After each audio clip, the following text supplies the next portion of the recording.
bacteria that causes it, signs and symptoms, ways of prevention, and also its treatment.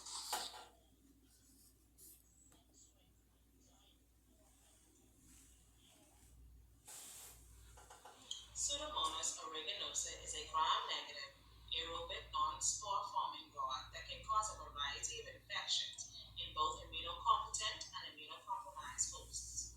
Its preference to cause infections among immunocompromised hosts, extreme flexibility, antibiotic resistance, and variety of dynamic defenses makes it an extremely challenging organism to treat. Pseudomonas aeruginosa possesses many mechanisms for antibiotic resistance and a variety of virulence factors that collectively account for the broad spectrum of infections it causes. Lipopolysaccharide and outmembrane proteins are two virulence factors of Pseudomonas aeruginosa that protect the leaflet and poison host cells, as well as contributes to nutrient exchange and antibiotic resistance. Multiple mechanisms have been identified for Pseudomonas antibiotic resistance. Examples are intrinsic antibiotic resistance, efflux systems, and antibiotic inactivating enzymes. The ability of Pseudomonas bacteria to form a biofilm is also an important mechanism with which it can increase antibiotic resistance and resist host defenses.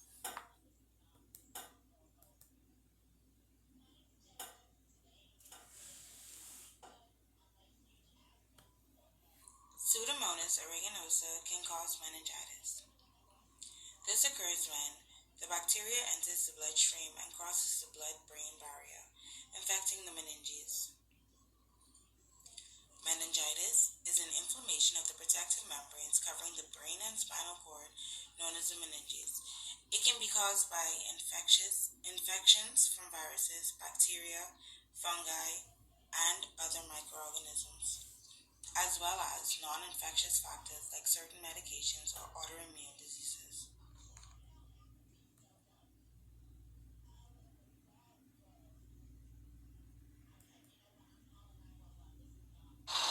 Modes of transmission for bacterial meningitis. Droplets of the respiratory or throat secretions from carriers or how meningitis-causing agents are spread from person to person. The disease spreads more easily when there is close and sustained contact, such as when someone is kissed, sneezed at, coughed on, or lives close to an infected person.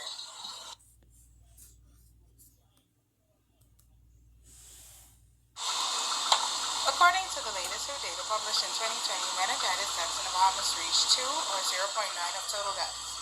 The age-adjusted death rate is 0.61 per 100,000 of the population. Although bacterial meningitis is preventable with vaccination, the World Health Organization estimates meningitis caused 250,000 deaths in 2019, leaving 1 of 5 individuals with long-term conditions after an infection.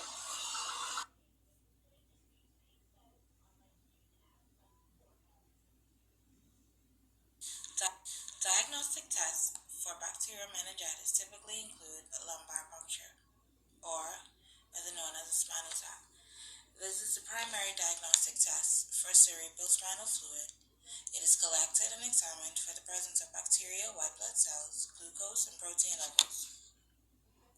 CSF analysis, a microscopic examination and culture of sample to identify bacteria and determine their sensitivity to antibiotics.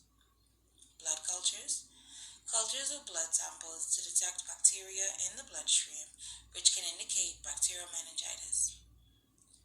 Imaging studies, sometimes imaging tests such as CT scans or MRIs are done to check for signs of inflammation or swelling of the brain and the surrounding tissue.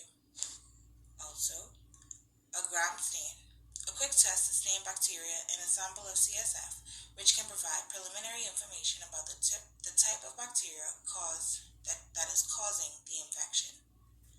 These tests are crucial for accurately diagnosing bacterial meningitis and determining the appropriate course of treatment.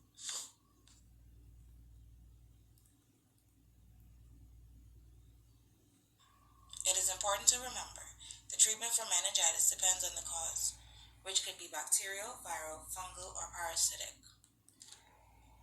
Bacterial meningitis.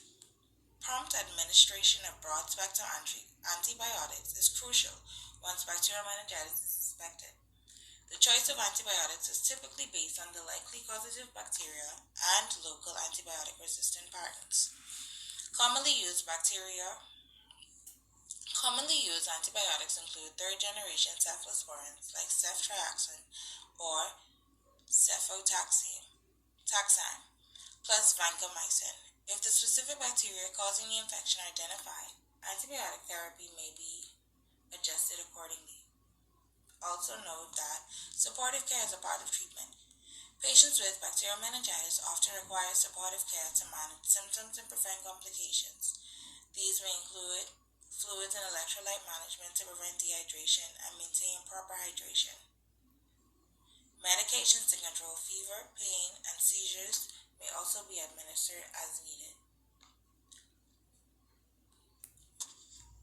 It is also noted that corticosteroids in some cases can be used, especially when there is certain bacteria like Streptococcus pneumoniae. An adjunctive treatment with corticosteroids such as dexamethasone.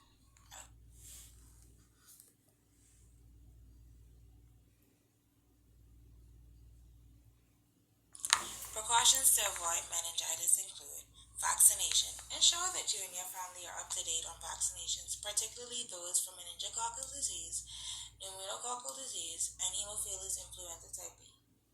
Practice good hygiene. Wash your hands frequently with soap and water, especially after using the bathroom and before eating. Avoid close contact with sick, especially if they have respiratory infections. Cover your mouth and nose when coughing or sneezing. Cover your mouth and nose with a tissue or your elbow, never your hands, because by sneezing in your hands, you contaminate your hands and then you are liable to contaminate another surface.